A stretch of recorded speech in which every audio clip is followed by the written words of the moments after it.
नमस्कार प्यारे साथियों। तो कैसे हैं आप सब? आई होप कि सब एकदम बढ़िया होंगे और बहुत ही शानदार तरीके से अपनी तैयारी कर रहे होंगे। तो चलिए भाई, एक क्लास की हम लोग शुरुआत करते हैं। और ये जस्ट एक वीडियो रहने वाली है। क्लास तो हम लोग मंडे से कंटिन्यू करेंगे आपकी। आज की क्लास में हम लोग बात करें तो एसएससी का जो कैलेंडर आया था 2025 के लिए, उसको रिवाइज़ किया था एसएससी ने। तो एग्ज़ाम जो हैं, कुछ एग्ज़ाम जल्दी करा रही है एसएससी, और कुछ एग्ज़ाम जो हैं वो लेट भी हो गए हैं। तो हम सभी चीज़ें देखेंगे कि कौन से एग्ज़ाम लेट हुए हैं, कौन से जल्दी हैं, कब किस चीज़ के फॉर्म आने वाले हैं, सारी चीज़ें हम लोग इसमें देखने वाले हैं बढ़िया तरीके से। ठीक है जी, चलिए तो शुरू करते हैं इस वीडियो को। बढ़िया तरीके से वीडियो को देखिएगा, एक एक पॉइंट को समझाते हुए चलेंगे, एक एक एग्ज़ाम के बारे में बताएंगे कैसे क्या चीज़ें होंगी और कब किसके फॉर्म आने वाले हैं, सारी चीज़ों पर हम बात करेंगे। ठीक है जी, चलिए चलिए भाई, तो ये रहा आपका एग्ज़ाम का कैलेंडर। अब इसमें अगर हम बात करें तो मेरे प्यारे साथी, बहुत ही ध्यान से आपको चीज़ों को देखना है। सबसे पहले अगर हम बात करें तो यहाँ पे डिपार्टमेंटल एग्ज़ाम जो होता है जेएसए एलडीसी का, ठीक है, तो उसके लिए यहाँ पे लिखा हुआ है, ये आपको जो है ये जो फॉर्म होगा, ये आपका 8 जून को जो है इसका एग्ज़ाम आपका होना है। मतलब 8 जून से जो है शुरू हो जाएगा, बाकी आगे को ये चलेगा आपका। ठीक है, फिर अगर हम बात करें ये डिपार्टमेंटल एग्ज़ाम वाले से, अगर आप ध्यान रखिएगा, ये जो डिपार्टमेंटल एग्ज़ाम वाला जो है, ये केवल उन्हीं के लिए होता है जो ऑलरेडी गवर्नमेंट जॉब में सेलेक्टेड हैं, जो ऑलरेडी काम कर रहे हैं, लाइक एमटीएस वगैरह हो गए इस पोस्ट पे। तो उससे ऊपर जाने के लिए होता है। जैसे एमटीएस पोस्ट पे अगर कोई है तो डिपार्टमेंटल एग्ज़ाम के थ्रू वो कहाँ आ जाएगा, एलडीसी पे आ जाएगा। और कोई अगर एलडीसी है तो वो डिपार्टमेंटल एग्ज़ाम के तहत किस पे आ जाएगा, यूडीसी पे आ जाएगा। तो ये डिपार्टमेंटल एग्ज़ाम वाली जो चीज़ें हैं, इनसे केवल उन्हीं का लेना देना है जो व्यक्ति अपने आप में, अगर आप बात करें, वो किसी जॉब में अभी मौजूद है, सरकारी जॉब के अंदर। ठीक है, बाकी आगे चलते हैं, हम और एग्ज़ाम्स को देखते हैं। जैसे यहाँ पे सिलेक्शन पोस्ट का एग्ज़ाम हो गया, स्टेनोग्राफर हो गया, ठीक है। और अगर हम बात करें, ये आपका जो ट्रांसलेटर वाला होता है, कंबाइंड हिंदी ट्रांसलेटर एग्जामिनेशन, ये भी आपका हो गया। ठीक है, और सबसे इम्पॉर्टेंट एग्ज़ाम भाई, जिसके लिए बच्चा बच्चा दीवाना रहता है, एसएससी सीजीएल, वो एग्ज़ाम भी यहाँ पे लिखा हुआ है। और इसकी अगर हम बात करें तो भाई, ये जो है आप ध्यान से देखिएगा, इसमें सारी चीज़ें इसमें प्रॉपर लिखी हुई हैं।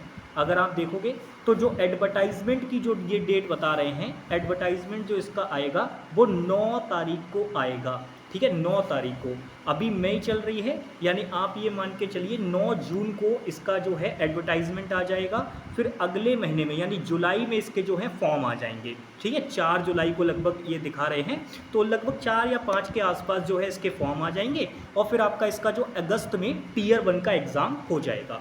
तो सीजीएल पे विशेष रूप से बच्चों का फोकस रहता है। बाकी ऊपर के मैंने आपको बता दिए, स्टेनोग्राफर है, ये भी अगर हम बात करें तो इसका 5 जो है आपका 5 जून को इसका रहेगा, जो है आपका एडवर्टाइजमेंट आ जाएगा। और फिर उसके बाद 26 को अगर हम बात करें तो ये आपके फॉर्म आ जाएंगे, और फिर अगस्त में इसका भी एग्ज़ाम आपका हो जाएगा। ठीक है, ऐसे ही फेज़ 12 के साथ में भी यही है आपका। जुलाई में जो है इसका एडवर्टाइजमेंट आएगा आपका आराम से वो। ठीक है, जून में एडवर्टाइजमेंट आएगा, जुलाई में आपका जो है इसका फॉर्म वगैरह फिलअप होगा। और आपका जुलाई से ही ये दिखा रहे हैं कि 24 जुलाई से लेकर 4 अगस्त तक जो है इसका एग्ज़ाम वगैरह होगा। तो इसमें सारी चीज़ें प्रॉपर तरीके से मेंशन है, बढ़िया तरीके से आप देख लीजिएगा। ये अगर हम बात करें तो मेरे प्यारे साथी, ये सीपीओ का एग्ज़ाम है। ठीक है, सीजीएल होगा, फिर सीपीओ होगा आपका, फिर उसके बाद सीएचएसएल होगा, फिर मल्टीटास्किंग होगा। तो यहाँ पे अगर देखा जाए, पूरा एक लेबल इन्होंने सेट कर रखा है कि पहले ये सीजीएल का एग्ज़ाम कराएंगे, फिर ये आपका सीपीओ का कराएंगे, फिर सीएचएसएल का होगा, और फिर एमटीएस का होगा। उसके बाद फिर जेई वगैरह का, एसएससी जेई का जो पेपर होता है, फिर वो होगा।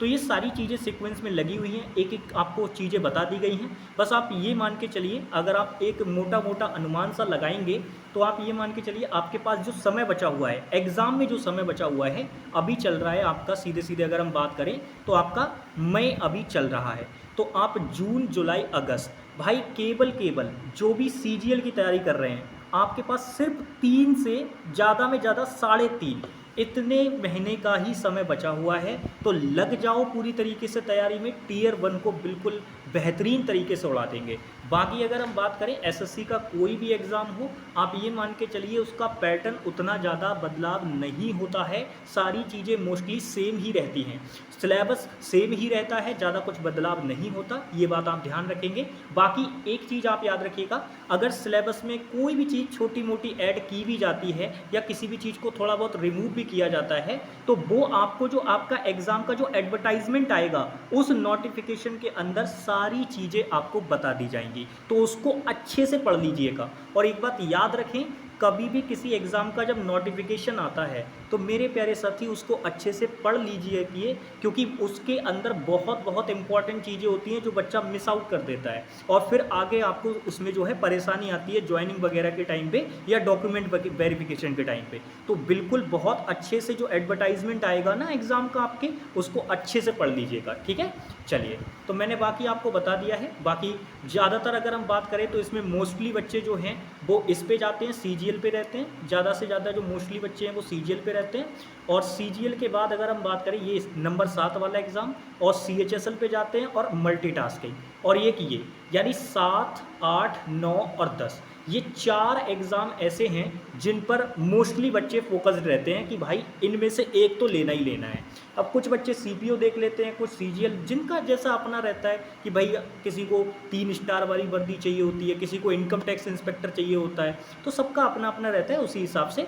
पर अगर मैं बात करूं एसएससी में सबसे ज़्यादा जो क्रेज़ है वो इन 4 एग्ज़ाम का ही है, लोग इन्हीं 4 में से ज़्यादातर एग्ज़ाम्स में बैठते हैं लोग ज़्यादातर, ठीक है। चलिए, तो बाकी मैंने आपको पूरा का पूरा बता दिया है। मल्टीटास्किंग यानी एमटीएस वाले की बात कर लेते हैं।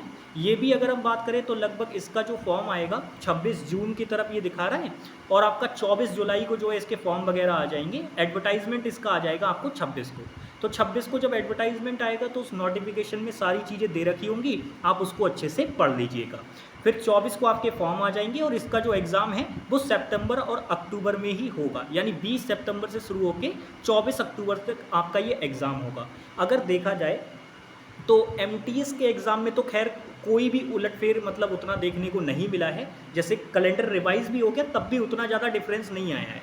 एग्ज़ाम अपने प्रॉपर टाइम पे, एमटीएस का जो एग्ज़ाम है वो प्रॉपर टाइम पे ही हो रहा है, क्योंकि अगर देखा जाए तो जो 2024 का हुआ था वो भी इसी टाइम पे हुआ था। तो बिल्कुल एकदम तैयार हो जाइए, आपके पास ज़्यादा समय इसमें नहीं बचा हुआ है, नॉर्मल टाइम बचा हुआ है आपके पास।